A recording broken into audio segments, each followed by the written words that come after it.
മലയാളം, തമിഴ് ഭാഷകളിൽ നിന്നുള്ള 7 OTT അപ്ഡേഷനാണ് ഇന്നത്തെ വീഡിയോയിൽ പങ്കുവയ്ക്കുന്നത്. നമ്മുടെ ചാനലിന്റെ സബ്സ്ക്രൈബ്, കമന്റ് ബോക്സ് നോക്കുക. നമ്മുടെ ചാനലിൽ സ്ഥിരമായി വീഡിയോ ഇടാൻ ആഗ്രഹിക്കുന്നു. നിങ്ങളുടെ സപ്പോർട്ട് ആവശ്യമാണ്. അതുകൊണ്ട് സബ്സ്ക്രൈബ് ചെയ്യാനും കമന്റ് ചെയ്യാനും ലൈക്ക് ചെയ്യാനെല്ലാം ഒന്ന് ശ്രമിക്കുക. നേരെ നമുക്ക് വീഡിയോയിലേക്ക് കിടക്കാം. സൺ നെക്സ്റ്റിലൂടെ OTT ആരംഭിച്ച വിപിൻ ജോർജ് ചിത്രമാണ് ശുക്രൻ. തിയേറ്ററിൽ വിജയിക്കാതെ പോയ ഈ ചിത്രം റൊമാന്റിക് കോമഡി വിഭാഗത്തിലാണ് പെടുന്നത്. ഷൈൻ ടോം ചാക്കോ, ചന്തുനാഥ്, കോട്ടയം നസീർ, അസീസ് നെടുമങ്ങാട് എന്നിവരും പ്രധാന കഥാപാത്രങ്ങളായി ചിത്രത്തിൽ എത്തുന്നു. ഉബൈനിയാണ് സംവിധാനം ചെയ്തിരിക്കുന്നത്. മനോരമ മാക്സ് വഴി സ്ട്രീമിംഗ് ആരംഭിച്ച മലയാള ചിത്രമാണ് പായ്ക്കപ്പൽ. മീര വാസ്തവ്, ഇർഷാദ്, ഇന്ദ്രൻസ് എന്നിവർ പ്രധാന കഥാപാത്രങ്ങളായി എത്തിയ ചിത്രം 2023 തിയേറ്റർ റിലീസായി വന്ന് പരാജയം ഏറ്റുവാങ്ങിയ ചിത്രമാണ്. ഈ സിനിമ ഇപ്പോൾ OTT ആരംഭിച്ചിട്ടുണ്ട്. ഗണപതിയും സാഗർ സൂരിയും പ്രധാന കഥാപാത്രമായി വന്ന് തിയേറ്റർ വിജയം നേടിയ ചിത്രമായിരുന്നു പ്രകമ്പനം. C5 ചിത്രം ഇപ്പോൾ സ്ട്രീമിംഗ് ആരംഭിച്ചിട്ടുണ്ട്. നിഖില വിമൽ പ്രധാന കഥാപാത്രമായി എത്തിയ പെണ്ണുകേസ് എന്ന ചിത്രം ആമസോൺ പ്രൈം വഴി സ്ട്രീമിംഗ് ആരംഭിച്ചിട്ടുണ്ട്. ഇന്ദ്രജിത്ത് സുകുമാരൻ പ്രധാന കഥാപാത്രമെന്ന ധീരം എന്ന ചിത്രം സ്ട്രീമിംഗ് ആരംഭിച്ചിട്ടുണ്ട്. ആമസോൺ പ്രൈം വഴിയാണ് ചിത്രം സ്ട്രീമിംഗ് ആരംഭിച്ചിരിക്കുന്നത്.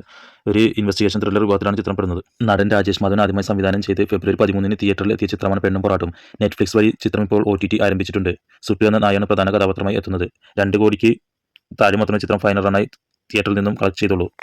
C5 വഴി മാർച്ച് 20 മുതൽ സ്ട്രീമിംഗ് ആരംഭിക്കുന്ന മലയാളം ക്രൈം ത്രില്ലർ സീരീസാണ് കാസർഗോഡ് എംബസി. 7 എപ്പിസോഡുകളുള്ള ഈ സീരീസിൽ കബീർ ദുഹാൻ സിംഗ്, സുധീഷ്, അബു സലീം, ഗോവിന്ദ് ഭായ്, അശ്വതി, നന്ദു പൊതുവാൾ എന്നിവരും പ്രധാന കഥാപാത്രങ്ങളായി എത്തുന്നു.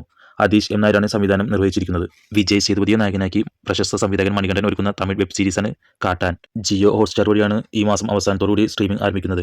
ഗ്രാമീണ ആക്ഷൻ ഡ്രാമയെ ഒരുങ്ങുന്ന സീരീസിൽ ബോളിവുഡ് താരം മിലിത് സോമനും എത്തുന്നുണ്ട്. മറ്റുള്ളവരുടെ കാഴ്ചപ്പാടിലൂടെ ഒരാളുടെ ജീവിതത്തെ വ്യത്യസ്ത തലങ്ങളിൽ കാണിക്കാമെന്ന് ഈ വെബ് സീരീസ് കാണിച്ചു തരുന്നു. വിജയ് സേതുപതിയുടെ കരിയർ ബെസ്റ്റ് പെർഫോമൻസ് തന്നെ ഈ വെബ് സീരീസിൽ നമുക്ക് പ്രതീക്ഷിക്കാം. വെബ് സീരീസിന്റെ ട്രെയിലറിന് മികച്ച പ്രതികരണമാണ് പ്രേക്ഷകർക്കിടയിൽ നിന്നും ലഭിച്ചത്. നമ്മുടെ ചാനൽ വരുത്തേണ്ട മാറ്റങ്ങളും അതുപോലെ നിങ്ങൾക്ക് ചാനൽ ഇഷ്ടമായി ഒന്ന് സബ്സ്ക്രൈബ് ചെയ്തും പ്രോത്സാഹിപ്പിക്കുക.